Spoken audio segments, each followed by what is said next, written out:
Was there a moment in which you knew that service was going to be a major aspect of your life? Yes. Please describe that for us. Yes. It came very early with me, and the awareness came from my grandmother. And I told you how close I was to my grandmother.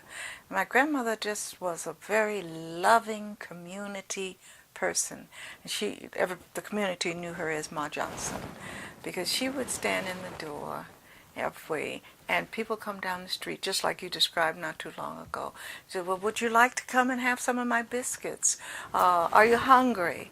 And there was just such a goodness and a community strength in her that I think somewhere around junior high school I used to say, I want to be like Mother. I called her Mother. I want to serve. Everybody loved her, and I guess I felt that love that she inspired, and I wanted some of that. So if there was a moment or some moments, it was probably just before junior high school when I used to look at my grandmother and think, she's just such a good, wonderful, everything in my life. She's what I want to be like. Do you have a spiritual practice? And if so, please describe that for us. Yeah, I think mine would be meditation. I am very, very much into meditation. Visualization meditation and also TM. And what do you visualize? I visualize and teach visualization meditation, art, creativity, because I believe we are all artists, right? I sincerely believe that we are all artists. I believe that there is divine creativity in each of us, and that if we can just get in touch with it, the world would be a better world. And we would be better people too, or we would like ourselves better. Because when we express beauty, which we have in us, and we share it and give it up, then it brings us satisfaction. One of our viewers either didn't grow up with a faith tradition, or perhaps they were so traumatized by the faith tradition in which they were raised. Perhaps they were beaten by their grandfather for not doing it right, or something to that effect. They have such a hard shell on them. They hear people talking about spirituality or a higher power, and they find that to be attractive. But if you say to them, read John 3:16, they're just going to dismiss you. Okay? Do you have a suggestion for an entry-level, low commitment, get your toesies wet kind of spiritual practice that might help them to break through that hard shell of resentment and fear that they have? Yes, I think so. And I think it goes back to meditation. I think most of us are afraid to spend a few minutes inside ourselves, in silence. You know, most of us need a little noise, or we need to talk, or we have to hear something. Particularly, we need to talk. So I think that if we would spend a minute, an hour, whatever, a day in total silence, just go inside, I think that would be the starting point.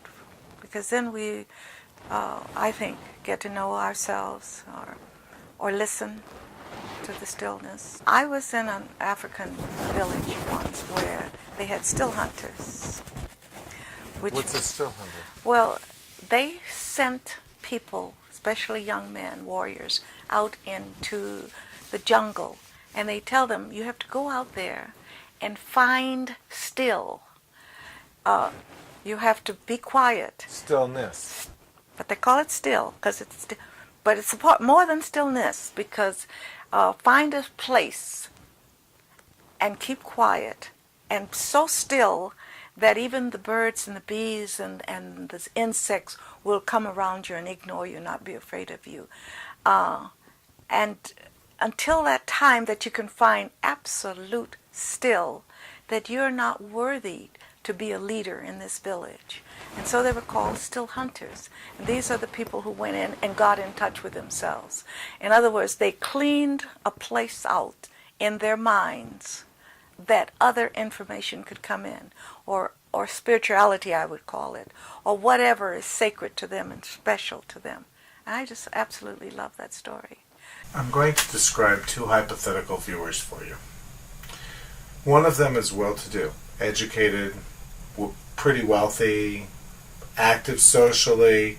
They might have a spouse and children or not, but they're very, very busy in their life. They have a lot going on. And worry of financial insecurity is not even on the horizon for them. The other person is someone who's not educated. They're struggling financially, maybe even serially unemployed. It's all they can do to put dinner on the table each night. The thing these two people have in common is neither of them has ever done anything for anyone outside their own narrowly defined self-interest, which might include a spouse and children, but beyond that, nothing. What you can speak to either together or individually, why would these people want to be of service to someone or something outside themselves? We either feel like we are a part of everyone else. There is a universal family, and we are a part of it, and we're also responsible in our way. And I think based on what I've said in terms of how people feel about people, which generally has to do with how they feel about themselves, takes them outside of their own circumstances.